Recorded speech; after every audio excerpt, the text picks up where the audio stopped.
सेवा जोहर साथियों। आज का मेरा विचार है, मेरा वक्तव्य है वो हमारे कोयतुर बहुजन का जो आन बान शान निशान पहचान सम्मान हुआ करता था, हुआ करता है, उस पर आधारित है। मैं मेरे छोटे से विचारों को आप तक पहुंचाने का कोशिश किया हूं। साथियों, हमारे लिंगो दर्शन अनुसार जो रीत का निर्माण किया गया है, उसमें हमारे लोग अपने शान रूपी सम्मान रूपी एक पगड़ी का धारण करते हैं, और वो पगड़ी ही नहीं, हमारे सिर का ताज होता है, शान होता है।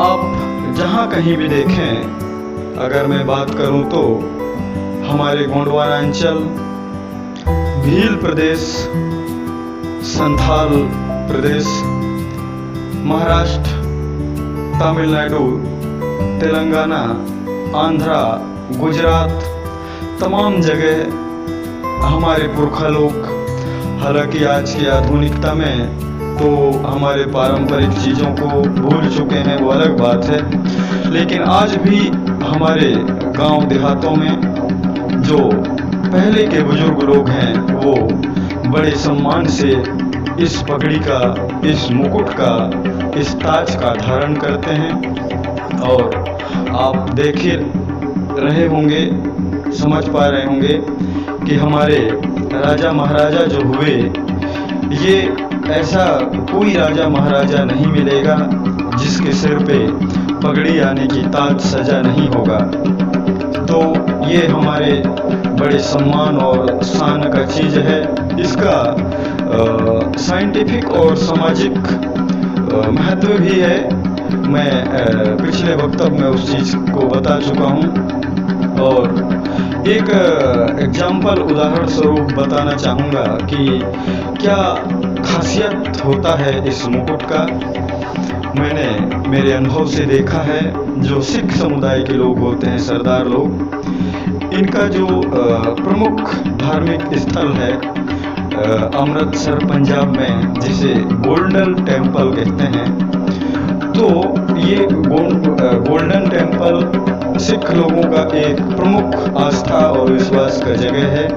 और ये जो पगड़ी धारण करते हैं, उस पगड़ी को अपने गोल्डन टेम्पल का रूप की तरह इसको धारण करते हैं, उसके बराबर इसको सम्मान देते हैं। इसका अपमान ये किसी भी तरह से बर्दाश्त नहीं करते, और ऐसा होना भी चाहिए, क्योंकि ये हमारा सम्मान है, हमारा पहचान है। तो आजकल जो हमारे इस पगड़ी का, हमारे इस सम्मान का जो अपमान हो रहा है, माना कि जानकारी के अभाव में हो रहा हो, तो वहाँ तक तो ठीक है, लेकिन जानते हुए भी इस चीज़ का अपमान तो बिल्कुल ठीक नहीं है। और अगर उसे जाने अनजाने में अगर भूल से ऐसा हो जाता है, तो उसे सार्वजनिक रूप से माफ़ी मांगना चाहिए, क्योंकि ये हमारा समाज और हमारा स्वाभिमान की बात है। माना कि एक घड़ी के लिए मान लें कि वो एक गमछा ही तो है, एक विशेष कलर का ही तो है, वहाँ तक तो ठीक है, लेकिन हर चीज़ का कोई ना कोई अस्तित्व और सम्मान हर समाज और समुदाय में होता है। दोस्तों, अगर हम ऐसा ही हमारे सामाजिक और धार्मिक आस्था की चीज़ों को ठेस पहुँचाते रहे, तो हम हमारे संस्कृति के लिए कहाँ तक सही है। तो कहीं ना कहीं ऐसे गलतियों को सुधार करने की ज़रूरत है, और हो गया तो सार्वजनिक रूप से माफ़ी मांगने की ज़रूरत है। साथियों, इस तरह के कृत्य अगर हम खुद करेंगे, तो दूसरे लोग और क्या करेंगे और क्या कर रहे हैं आप देख ही पा रहे हैं।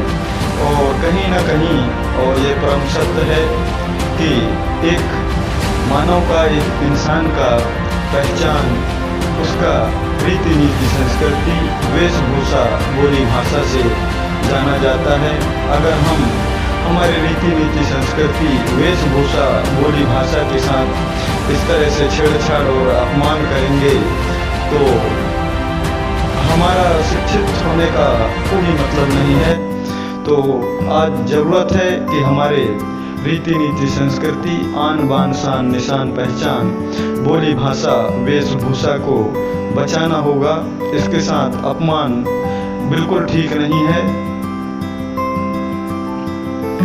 एक समय हम आप सब हमारे रीति नीति संस्कृति से अनभिज्ञ थे, बहुत कुछ ऐसे किए जानकारी के अभाव में, लेकिन अभी हमारे बीच में बहुत ऐसे धार्मिक संदेश प्रदान कर रहे हैं, सामाजिक संदेश प्रदान कर रहे हैं कि किस तरह का हमारा वेशभूषा बोली भाषा संस्कृति था।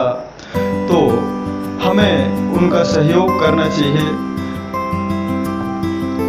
साथियों, इस तरह से हमारे पुरखों का और हमारे सामाजिक जीवन दर्शन के साथ हो रहे छेड़छाड़ और अन्याय के खिलाफ आवाज़ उठाएं, उनको बताएं। हो सकता है वो जाने अनजाने में इस तरह का काम कर रहे हों, हो जाता है, माना कि एक घड़ी मान लेते हैं, तो उन्हें बताएं कि ये हमारा आन बान शान है, निशान पहचान है, इस तरह का घटनाएं ना करें, क्योंकि इससे हमारे निशान पहचान और स्वाभिमान में ठेस पहुंचता है। क्योंकि हम नहीं बचाएंगे हमारी रीति नीति संस्कृति को तो कौन बचाएगा, और बचाए रखेंगे तो हमारा पहचान बचा रहेगा, हमारा स्वाभिमान बचा रहेगा। साथियों, अंत में यही कहूँगा कि हमारी रीति नीति संस्कृति को बचाएं और दूसरों को जागृत करें, क्योंकि ये हमारा पहचान है, हमारा स्वाभिमान है। यही मेरा इस वक्तव्य के माध्यम से विचार था दोस्तों। जय सेवा, जय जोहार, जय गोंडवाना, जय लिंगो, जय पुरखा संस्कृति।